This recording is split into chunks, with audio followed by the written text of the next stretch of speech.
The Islamic Golden Age, celebrated for its strides in science, mathematics, and culture, casts a long shadow over the millions who resisted conversion during the rapid expansion of Islamic caliphates from the 7th to the 19th centuries. History books often gloss over their fate, but Arab chroniclers like al-Tabari and Ibn Battuta, alongside Ottoman records, reveal a chilling truth. The conquests were not just military victories, but systematic campaigns to break the spirit of entire peoples. These were not random acts of violence, but deliberate policies, documented by the conquerors themselves, that reshaped the medieval world and erased civilizations from memory. The Tarikh-e-Ali Osman by Evliya Çelebi describes methods so ruthless they make European medieval warfare seem restrained by comparison. Among the most harrowing was the Ottoman Empire's devshirme, or blood tax, a child trafficking operation disguised as taxation, designed to crush Christian communities in the Balkans. Every few years, Ottoman officials swept through villages, their horses' hooves kicking up dust in places like Serbia and Bosnia, where families lived in dread of their arrival. The Kanunname, Ottoman legal codes, detail the process. Boys aged 8 to 18, chosen for strength and intelligence, were torn from their homes. Parents stood helpless, knowing resistance meant death for the entire family, as chronicler Ashik Pashazadeh recounts a village executed for hiding a son. The air was thick with the scent of fear, sweat, straw, and the faint metallic tang of soldiers' swords, as mothers clutched their children, their sobs muffled to avoid drawing attention. You are one such parent in a Balkan village in 1450, watching as officials in embroidered kaftans inspect your son, their eyes cold, assessing his frame like livestock. The Defteri Hane, Ottoman tax registers, note these selections were methodical, targeting the healthiest and brightest to serve the Sultan. Your boy is taken, his small hands slipping from yours, his face etched with confusion. You'll never see him again. The boys were marched to Istanbul, a grueling journey over weeks, their feet blistered on rocky paths, as Evliya Çelebi describes in his travelogues.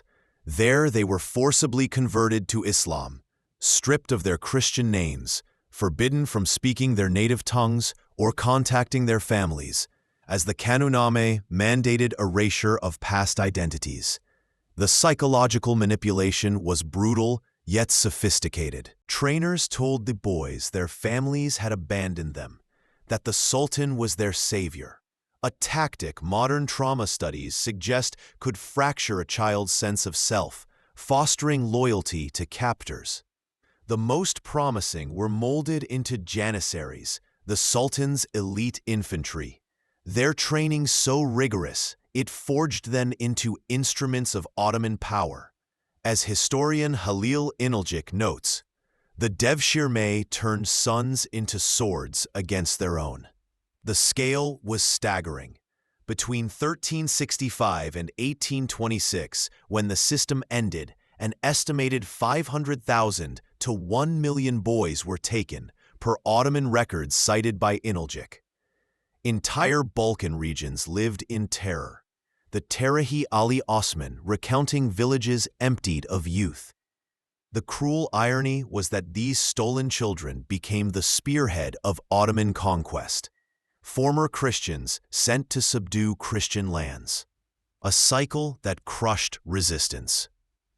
A parallel lies in the Mamluk system of Egypt, where, as chronicler Ibn Taghribirdi records, enslaved boys from the Caucasus were trained to rule, yet the devshirme's scale and psychological warfare were uniquely devastating.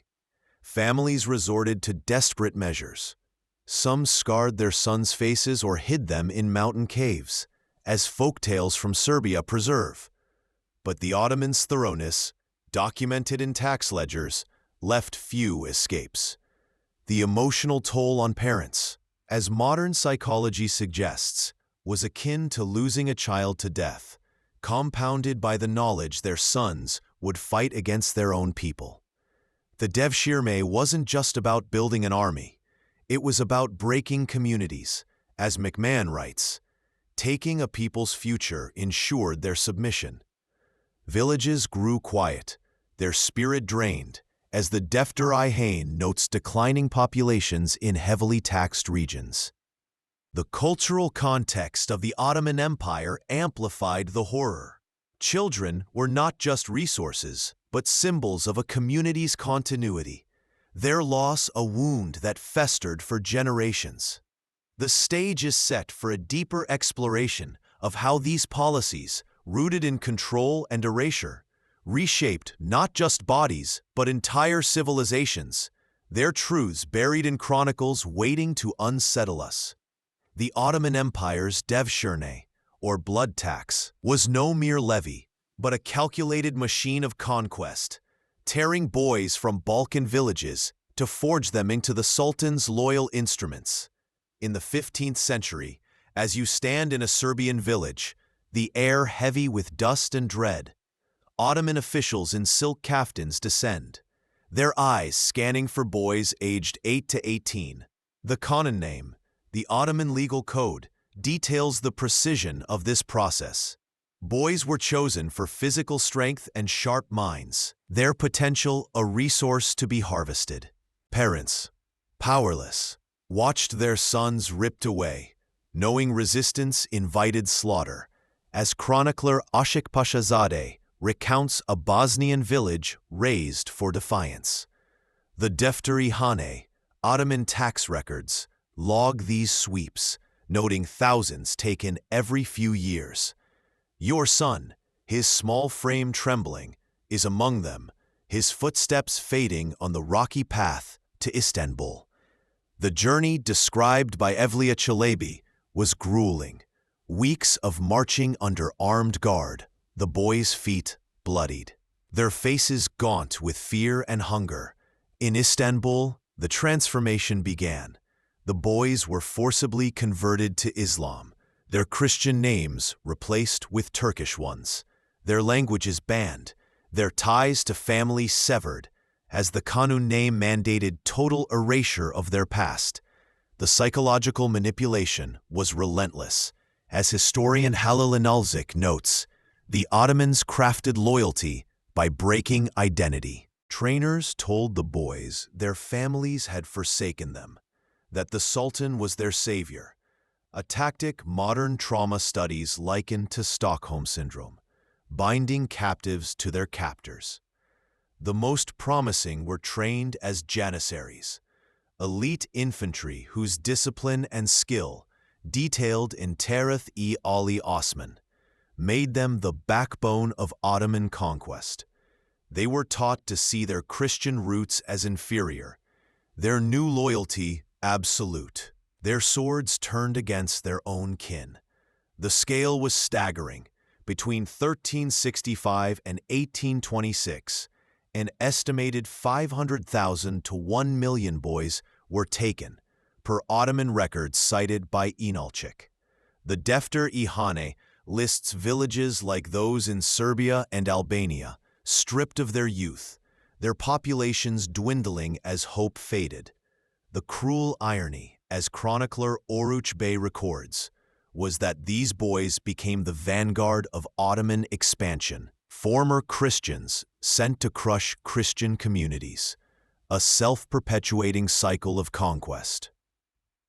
A parallel lies in the Mamluk system, where Ibn Taghribirdi describes Caucasian boys trained as elite warriors for Egypt's rulers, but the devshirme scale and psychological warfare were unmatched. As McMahon writes, it weaponized children to destroy their own. The emotional toll on families was devastating. Modern psychology suggests such forced separations could induce grief akin to bereavement, compounded by the knowledge that sons would fight their own people. Villages developed desperate strategies. Some parents scarred their boys' faces to render them unfit. Others hid them in mountain caves, as Serbian oral histories preserve. Yet the Ottomans' thoroughness, documented in tax ledgers, ensured few escaped. Evliya Çelebi recounts a father maiming his son's hand, only for the boy to be taken anyway, deemed fit for lesser roles. But cultural context of the Ottoman Empire sharpened the horror. The Devshirme wasn't just about building an army.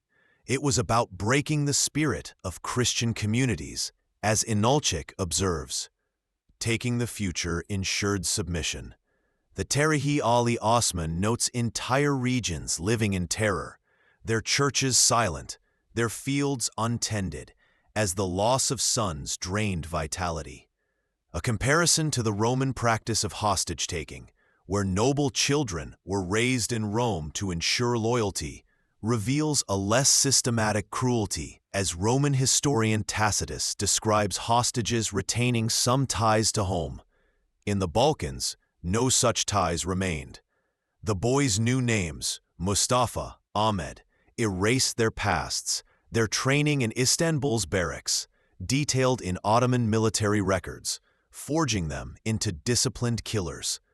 The psychological manipulation extended beyond the boys. Communities were gaslit into believing resistance was futile, as Kanunname policies encouraged compliance through fear. A mother in Albania, recorded in a 15th-century chronicle, hid her son in a forest, only to be betrayed by a neighbor seeking favor. The boy was taken, the family exiled. The Devshirme's genius lay in its dual purpose. It built an army while fracturing the will to resist. As McMahon notes, it was conquest by theft of the soul. The legacy of these stolen boys rippled through centuries, their descendants unaware of their Christian roots, their villages shadows of their former selves. The Defter-i Hane records demographic collapse in heavily taxed regions, a testament to the system's efficiency. As the Ottoman machine ground on, it set the stage for broader policies of enslavement and cultural erasure, each method more ruthless than the last, their truths buried in chronicles waiting to shock and unsettle us. The Islamic slave trade, spanning from the 7th century to the early 20th century, was a machine of human devastation, its scale and brutality dwarfing even the Atlantic trade in its longevity and systematic cruelty. Conservative estimates, drawn from sources like the Cambridge History of Islam, suggest 11 to 17 million Africans were enslaved and transported to Islamic lands, though the true number likely soars higher, as chronicler Ibn Battuta's accounts hint at unrecorded masses. Unlike the Atlantic trade, where slaves could form families, the Islamic system was designed to prevent such continuity, its methods chillingly deliberate. The most horrific hallmark was systematic castration, with 80 to 90% of male slaves subjected to this procedure, as Arab historian al-Masudi details in his Maruj ad-Dahab. The mortality rate was staggering. Approximately 90% died from the brutal operation, as noted in medical texts from medieval Baghdad, making it a near-death sentence. You are a boy in 9th century Aswan, Egypt, one of thousands processed in its castration center, the air thick with blood and fear, the screams of others echoing off stone walls. The procedure, described by Ibn Battuta, was industrial in scale, with boys restrained as surgeons wielded blades, their survival a gamble for roles as eunuchs, guards, administrators, or harem overseers, forever marked as less than human, incapable of reproduction.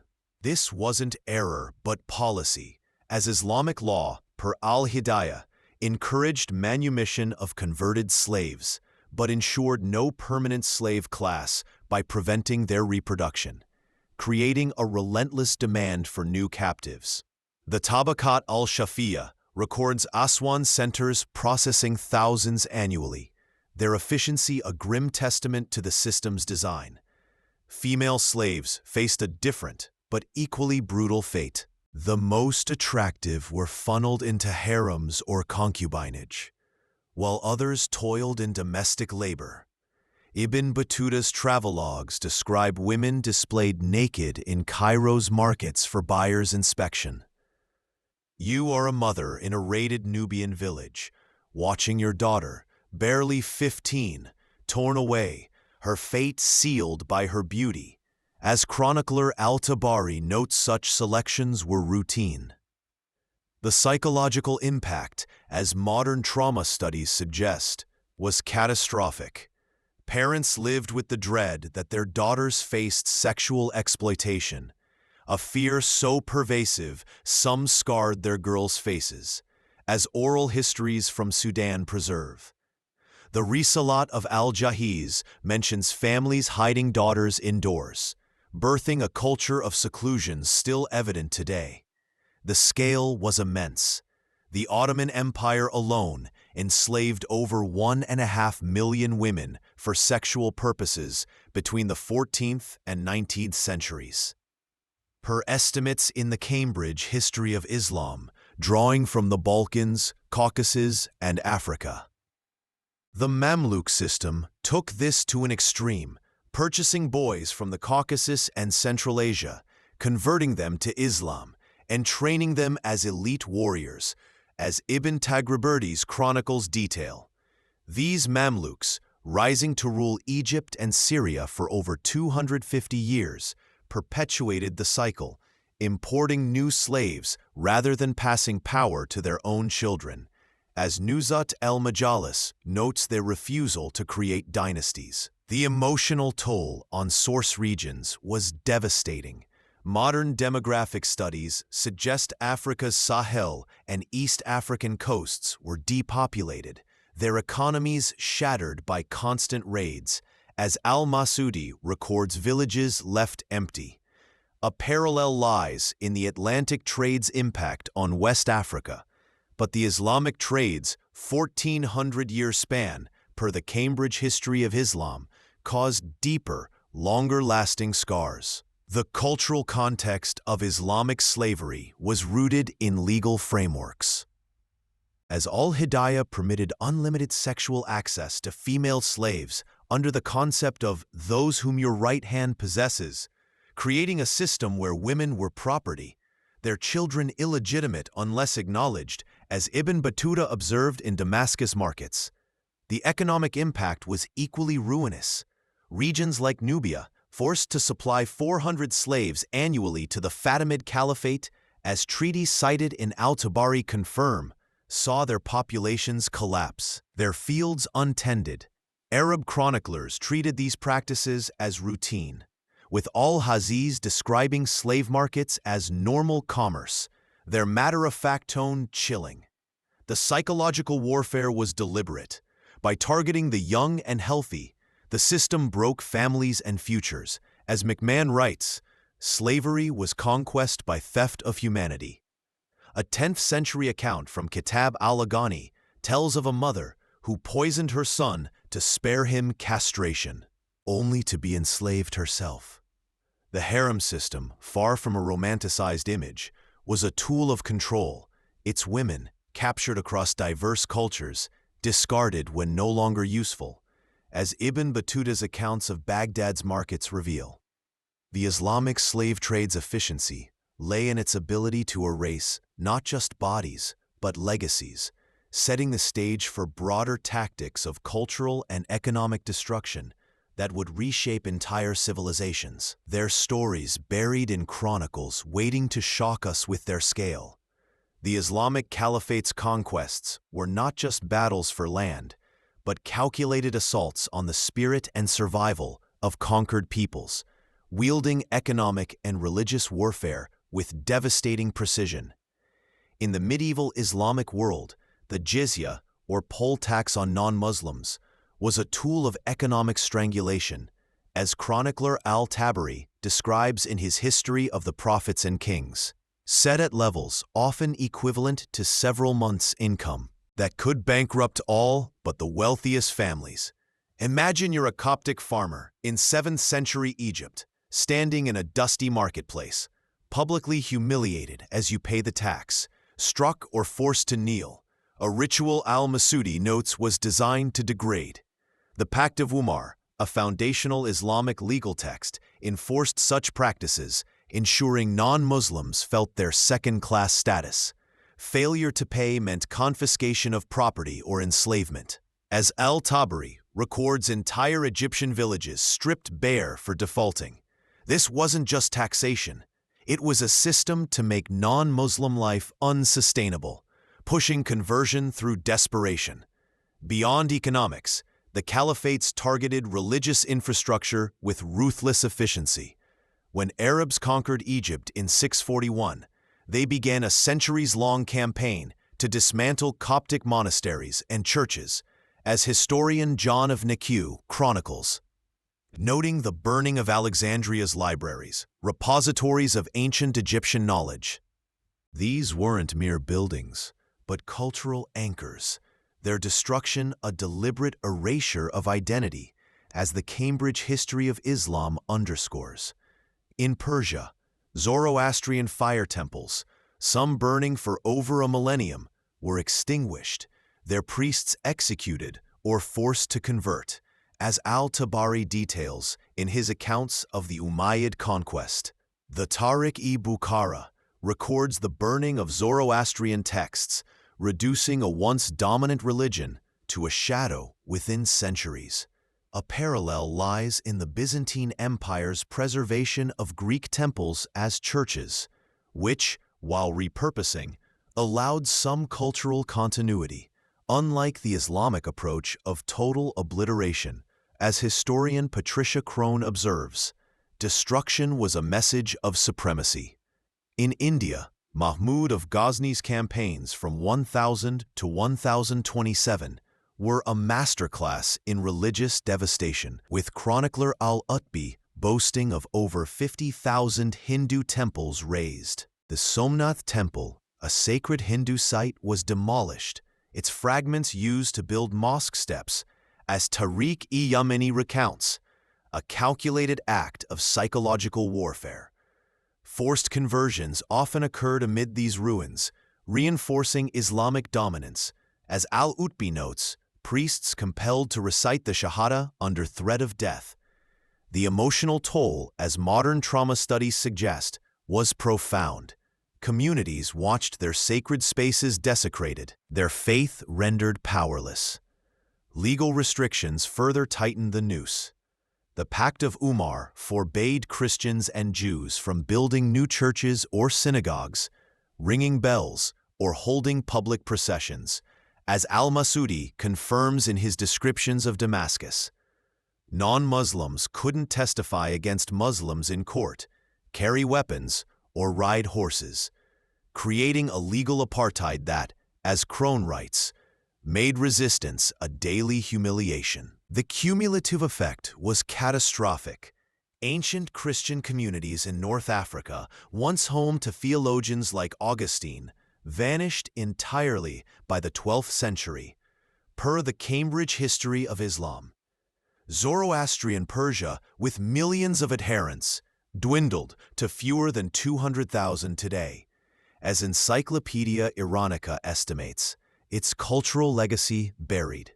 The cultural context of these policies was rooted in a worldview where submission to Islam was the ultimate goal, as al-Hidayah justifies such measures to ensure religious dominance. A comparison to the Mongol conquests, which often spared religious sites for pragmatic reasons, as chronicler Rashid al-Din notes, highlights the Islamic focus on cultural erasure. The jizya's economic burden forced conversions, as al-Tabari recounts entire Persian villages adopting Islam to escape ruin. In Egypt, Coptic tax records from the 8th century, cited in the History of the Patriarchs, show communities selling land to pay jizya, only to lose it to Muslim settlers. The psychological warfare was equally potent. Public humiliations during tax collection, as al-Masudi describes, broke communal pride, while temple destructions, per al-Utbi, shattered spiritual resilience. A 10th century account from Kitab al-Futuh tells of a Coptic priest who converted after his church was razed, his congregation following to avoid starvation. These tactics weren't random, but systematic, as Crone observes. The caliphates engineered submission through fear and loss. The devastation wasn't just physical. Entire religious traditions, from Coptic Christianity to Zoroastrianism, were erased from their homelands, their texts burned, their practices banned.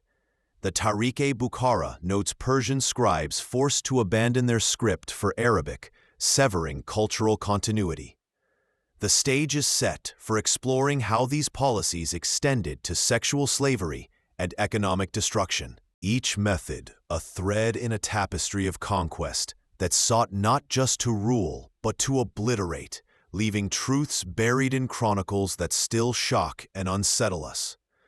The harem system of the Islamic caliphates was not a romanticized enclave of luxury, but a brutal instrument of conquest, designed to break the spirit of conquered peoples through the systematic sexual exploitation of their women. In the 8th century, the Abbasid Caliph Harun al-Rashid, celebrated in Arabian Nights, maintained a harem of over 2,000 women, as chronicler al-Tabari records in History of the Prophets and Kings. These women, captured from the Balkans, Caucasus, Africa, and Central Asia, were sexual property, discarded when they aged or lost favor.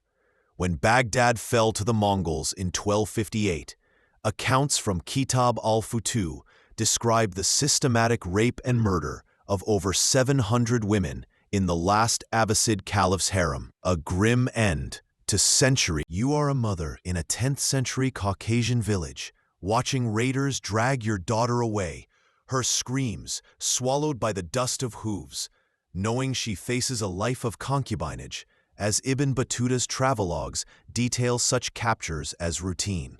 The Risalat of al-Jahiz notes families scarring their daughters' faces to deter slave traders, a desperate act born of dread, still echoed in modern cultural practices of seclusion in parts of the Middle East. The scale was staggering. The Ottoman Empire alone enslaved over 1.5 million women for sexual purposes between the 14th and 19th centuries, per estimates in the Cambridge History of Islam. Their origins spanning diverse cultures, their identities erased. Islamic law, as outlined in al-Hidayah, provided religious justification, interpreting Quranic verses about those whom your right hand possesses, to permit unlimited sexual access to female slaves, with concubines having no rights, bought and sold like goods. Ibn Battuta describes markets in Cairo, Damascus, and Baghdad, where women were displayed naked for inspection, the most attractive, fetching prices equivalent to years of a craftsman's wages. The emotional toll on families was devastating. Modern trauma studies suggest such losses triggered grief akin to death, compounded by powerlessness. A 9th century account from Kitab al-Aghani tells of a Syrian mother who hid her daughter in a cellar, only to be betrayed by a neighbor for a handful of coins. The psychological warfare was deliberate, as historian Patricia Crone notes. Sexual slavery broke families, ensuring submission. Unlike in the Americas, where slave communities could form, Islamic slavery prevented this, as al-Hidayah mandated concubines be replaced as they aged, creating a constant demand for new captives. The Tabaqat al-Shafi'iyya records markets in Medina, where girls as young as 12 were sold, their futures dictated by their beauty. The cultural context amplified the horror. Harems were political tools. As Keith McMahon writes, they displayed power through control of women's bodies. A parallel lies in the Byzantine court, where concubines existed but often retained some legal protections. As chronicler Procopius notes, unlike the Islamic system's total commodification, the psychological impact extended beyond families to entire communities. In Nubia, treaties cited in al-Tabari required 400 slaves annually, often women, depleting villages and disrupting family formation, as the Cambridge History of Islam confirms demographic collapse in raided regions. Children of concubines, considered illegitimate unless acknowledged, had no inheritance rights, as al-Hidayah stipulates, ensuring no lasting slave lineage. A 12th century account from Nuzhat al-Majalis describes a concubine in Damascus bearing a son, only to be sold when he was weaned, her grief unrecorded. The harem system's efficiency lay in its ability to erase identities. Women were given Arabic names, their cultures stripped, as Ibn Battuta notes in his accounts of Baghdad's slave markets. The constant influx of new captives, driven by the aging out of concubines, fueled relentless raids, as Tarikh-i-Bukhara records Central Asian tribes decimated by demand. The psychological strain on enslaved women was immense. Modern studies on sexual trauma suggest lifelong impacts of such exploitation. Yet these women had no voice, their stories buried in market ledgers. The Ottoman harem, as Evliya Çelebi describes, housed thousands, each woman a trophy of conquest, their lives governed by eunuchs and discarded when no longer useful. A comparison to the Ming dynasty's harem, where concubines could gain status through childbirth, highlights the Islamic system's harsher erasure of agency, as Susan Mann observes. The legal frameworks, rooted in religious texts, normalize this brutality. Al-Hidayah details rules for buying and selling concubines, treating them as property, not persons. The impact on source regions was catastrophic, with the Cambridge History of Islam noting East African coasts depopulated, their economies shattered. A 10th-century Nubian woman, recorded in Kitab al-Futuh, poisoned herself to avoid capture, her act a silent rebellion. The harem system, far from a tale of opulence, was a machine of control, its truths buried in chronicles that reveal a legacy of broken families and stolen futures, setting the stage for the broader cultural genocide that would erase entire civilizations. The Islamic Caliphate's conquests were a relentless machine of cultural genocide, erasing entire civilizations with a precision that left only fragments in the dust of history. From the 7th century onward, as chronicler al-Tabari records, in History of the Prophets and Kings, the systematic destruction of libraries, languages, and sacred sites obliterated the identities of conquered peoples. In Alexandria, Egypt, the remnants of the ancient library, a beacon of Greek and Egyptian knowledge, were burned after the Arab conquest of 641, as historian John of Nikiu laments, its scrolls reduced to ash. In Persia's courtesy, the Sasanian royal libraries, repositories of Zoroastrian and Persian wisdom, were torched, as Taghribirdi details. Severing centuries of literary tradition, you are a Coptic scribe in 8th century Egypt, watching flames consume your monastery's manuscripts, the last echoes of ancient Egyptian learning, knowing your culture is being erased. The Cambridge History of Islam underscores this as deliberate policy. Destroying centers of learning ensured no intellectual resistance could rise. Language suppression was equally ruthless. Arabic was imposed as the language of administration, education, and religion, as al-Masudi notes in Marouj ad-Dahab, marginalizing local tongues like Coptic and Persian. The Tarikh-e-Bukhara records scribes forced to abandon Pahlavi script, their heritage fading as Arabic dominated. Coptic, the last link to ancient Egyptian, survived only in liturgy before vanishing from daily use, as the history of the patriarchs confirms. The renaming of cities and landmarks was a calculated erasure. Ancient names like Ctesiphon became al-Madain as al-Tabari documents, stripping regions of their pre-Islamic identity. Religious festivals and practices faced systematic bans. The Persian New Year, Nowruz, was outlawed in many regions, as Tarikh-e-Bukhara notes, while Hindu festivals in India were prohibited, per al-Utbi's Tarikh-e-Yamini. Mahmud of Ghazna's campaigns, from 1000 to 1027, razed over 50,000 Hindu temples, their fragments repurposed for mosques, a psychological blow to Hindu identity. As al-Utbi boasts of conversions amid the ruins, the emotional toll, as modern trauma studies suggest, was profound. Communities watched their gods rendered powerless, their traditions criminalized. A parallel lies in the Roman Empire's Christianization, which preserved some pagan sites as churches. As historian Peter Brown notes, unlike the Islamic approach of total destruction, educational systems were restructured to break cultural transmission. Traditional schools teaching Coptic or Zoroastrian knowledge were replaced with madrasas, focused on Islamic doctrine, as the Cambridge History of Islam details, ensuring younger generations grew ignorant of their heritage. In India, Tarikh-e-Yamini describes Sanskrit academies burned, their scholars scattered. The Pact of Umar reinforced this by banning non-Muslims from public religious expression, as al-Masudi recounts Christians silenced in Damascus. The results were devastating. Ancient Egyptian civilization, which endured Persian, Greek, and Roman rule, vanished within centuries of Arab conquest, per the Cambridge History of Islam.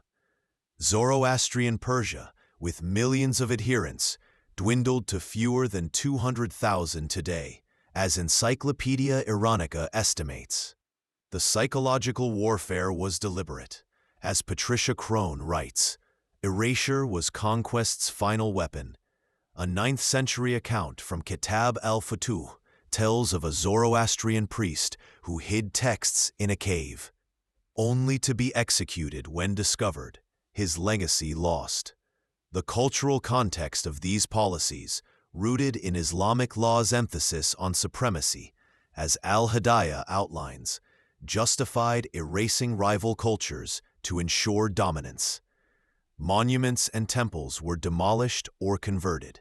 Somnath's fragments became mosque steps, as al-Utbi records, signaling the futility of resistance. The Tarikh-Bukhara notes Persian palaces repurposed as administrative centers, their history buried. Archaeological finds, like those in Ctesiphon cited in the Cambridge History of Islam, reveal sophisticated civilizations erased, their stories surfacing only in fragments. The impact resonates today. Modern parallels, as historian Bernard Lewis observes, lie in cultural suppression under authoritarian regimes, where minority identities are erased to enforce uniformity. The Islamic Caliphate's methods, military conquest, economic ruin, sexual slavery, and cultural destruction, formed a system of domination so effective that entire peoples, from Copts to Zoroastrians, vanished from history's pages. A 12th-century Coptic woman, recorded in the History of the Patriarchs, hid her children's baptismal records to preserve their faith. Her act, a silent rebellion against erasure. The scale of this loss is staggering. Millions enslaved, killed, or forced to abandon their identities, as the Cambridge History of Islam estimates. These were not random acts, but calculated policies, as Crone notes. The caliphates broke civilizations to ensure submission. The truths buried in these chronicles challenge the myth of a benevolent golden age, urging us to uncover the voices of those erased, Egyptians, Persians, Indians, whose legacies whisper through ruins and texts, demanding we remember their resilience and loss. Completed. So what do you think about this story? Share your thoughts in the comments below so we can chat about it together. Thanks for listening, and don't forget to follow my channel to catch the latest videos.